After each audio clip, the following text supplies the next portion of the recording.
Good day mga paps. Today, pag-usapan lang natin yung mga tanong dun sa unang video, yung tungkol sa fully paid ko na yung sasakyan pero wala dito yung maaari, anong kailangan kong gawin, or tapos ko nang bayaran yung kotse, anong mga steps na kailangan kong gawin para malipat sa pangalan ko yung kotse. So, before we begin mga paps, thank you nga pala dun sa mga new subscribers, old subscribers natin, yung mga nag-share, nagla-like ng video, comment. Mag-comment lang kayo mga paps, binabasa ko lahat yun, sumasagot naman din ako agad-agad pagka nakita ko na yung comment nyo. So, na-inspire kasi ako na gumawa pa ng mga DIY videos, yung mga discussion na ganito. Let me know kung ano pa yung mga gusto nyong makita. Basta may tools tayo, kaya kong gawin. Expect nyo na mag-upload tayo ng video. Okay? So, let's start. Yung unahin natin yung, let's say, fully paid ko na yung kotse pero wala dito yung may-ari. So, yung ganyang case kasi mga paps is iba-iba. May mga bangko kasi na sobrang higpit. Meron namang bangko na promissory note lang kailangan. So, pero para sigurado kayo, ang gawin nyo is have the original owner mag-fax sa inyo ng promissory note with his signature. And then magpagawa kayo ng special power of attorney, and then punta na kayo ng bank, kunin nyo na yung documents na kailangan nyo, which is yung promissory note, cancellation of chattel mortgage galing sa bangko, original na ORN, CR.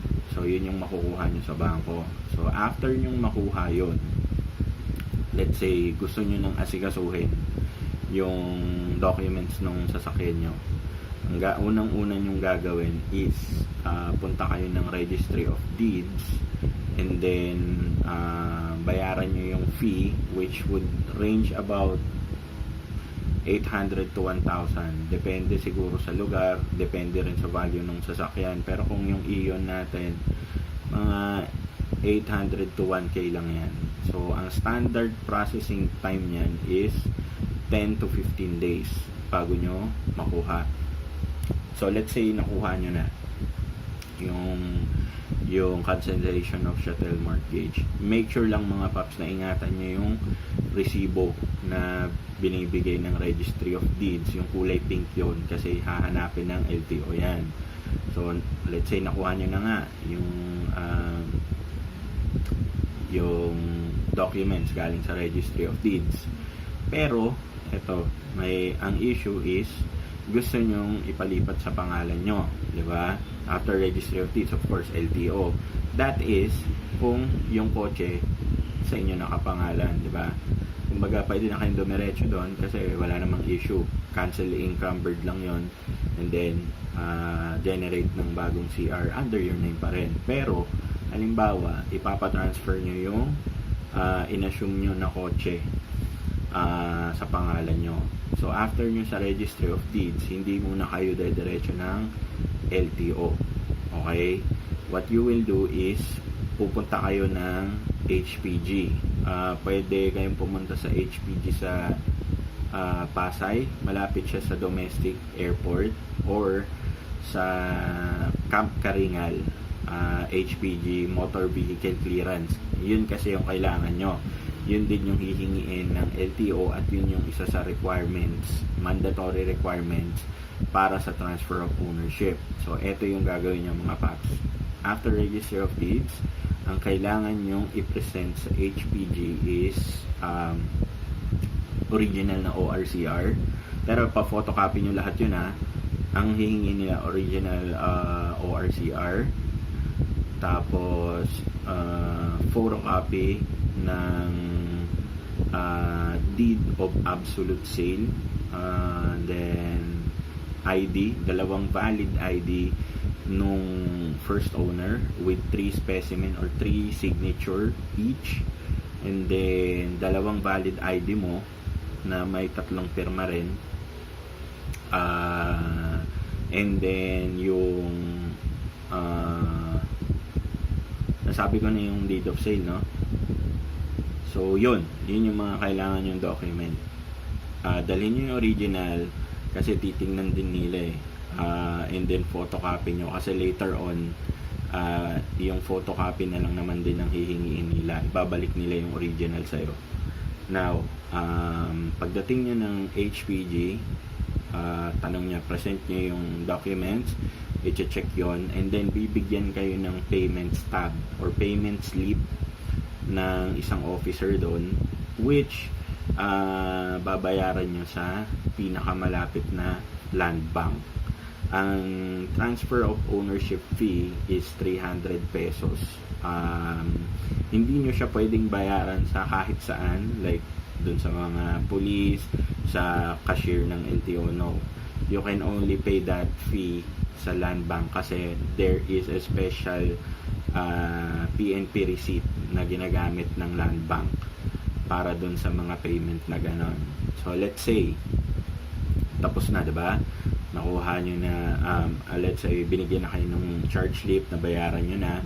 After yung bayaran sa land bank, balik kayo dun sa HPG, and then ipakita nyo lang yung resibo. What will happen next is after validating, bibigyan kayo ng form ng officer, fill upan nyo yun, chassis number, engine number, make, model, yung name ng original owner, name nyo as the new owner, and then po-proceed kayo sa next step, which would be yung criminal case something. Okay, so yun yung pupuntahan nyo. Ang gagawin naman nun is sila yung mag-i-stencil ng body number and then yung engine number. I-stencil nila yan. Yung engine number, i-stencil nila ng 4 na beses. Okay? And then yung bibigyan din kasi kayo doon nung unang officer ng, or rather no, sorry, yung magi-stencil, meron yan 3 form na doon niya ilalagay nung lahat nung stencil niya. Okay, merong white, pink, and then blue, I believe. 3 yon, pero siya na yung maglalagay ng details doon. And then after ma-stencil, papapirmahan niya yun dun sa head ng HPG, and then pipicturean yung kotse nyo, pipicturean yung Eon. Ang standard processing time naman yan is I believe 3 days, pero it can be earlier pero not later than 3 days. Depende yan sa dami nung syempre sa dami nung nagpapa-clearance and then availability ng tao. Pero usually 3 days yan. 3 days pinakamatagal na para makuha nyo yung HPG clearance. So after nyong makuha yun, again, 300 lang yung mga paps yung babayaran nyo. Nothing more, nothing less. Kumbaga yung pag-aabot ng pang merienda dun sa next stencil, that's optional. Pero hindi siya required. Okay?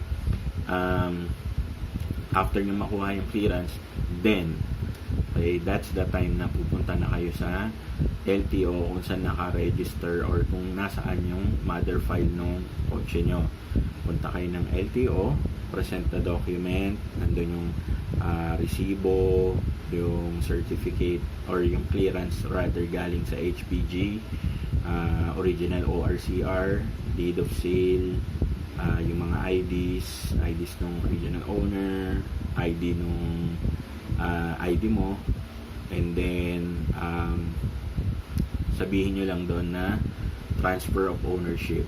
Yung fee ng transfer ownership, if I'm not mistaken, nasa around 300 to 400 pesos lang yun.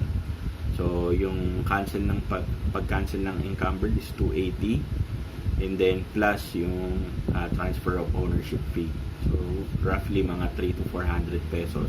500 at most, pero I don't think aabot siya ng 500.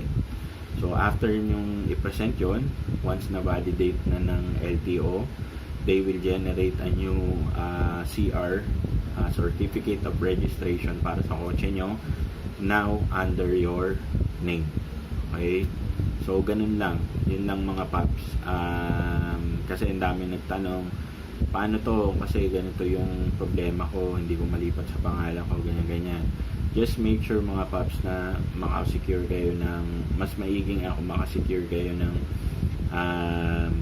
valid ID and promissory note right before umalis yung original owner, or let's say nag-assume balance ka, and you might as well ask the owner kung may plan ba siya mga ibang bansa, bakit ba niya pinapa-assume, anong reason, para kung alam mo nang magmamigrate or mangingibang bansa at hindi siya makakabalik right after mo ma-fully paid yung kotse, you might as well want to secure a promissory note dun sa original owner. At least yung gastos mas-split nyo to 50-50, or kung makapag-negotiate kayo, siya muna yung pagbayarin nyo nung SPA and yung promissory note, para hindi na kayo mahirapan later on pagka na fully paid nyo yung kotse. Kasi yun nga ang hassle, lalo kung hindi nyo makontak yung original owner. Yes, mariregister nyo, pero hindi nyo malilipat sa pangalan nyo. Mahirapan kayo ipatanggal yung encumbered. So yun lang yung mga magiging issue. Pero aside doon, seamless naman yung process, diba? Kumbaga standard na siguro yung ganong oras. Ewan ko lang sa ibang lugar, kasi dito tayo sa Metro Manila naka-base. Not sure sa mga province kung mas mabilis yung processing nila doon. Okay, so yun lang mga paps. If you have any questions, comment, suggestion, ano pa yung gusto nyong mas malinawan pa, let me know. Comment lang kayo, and I will try to answer yung mga tanong nyo. So again, thank you ulit mga paps. Like, share, subscribe, and see you sa next video. Thank you.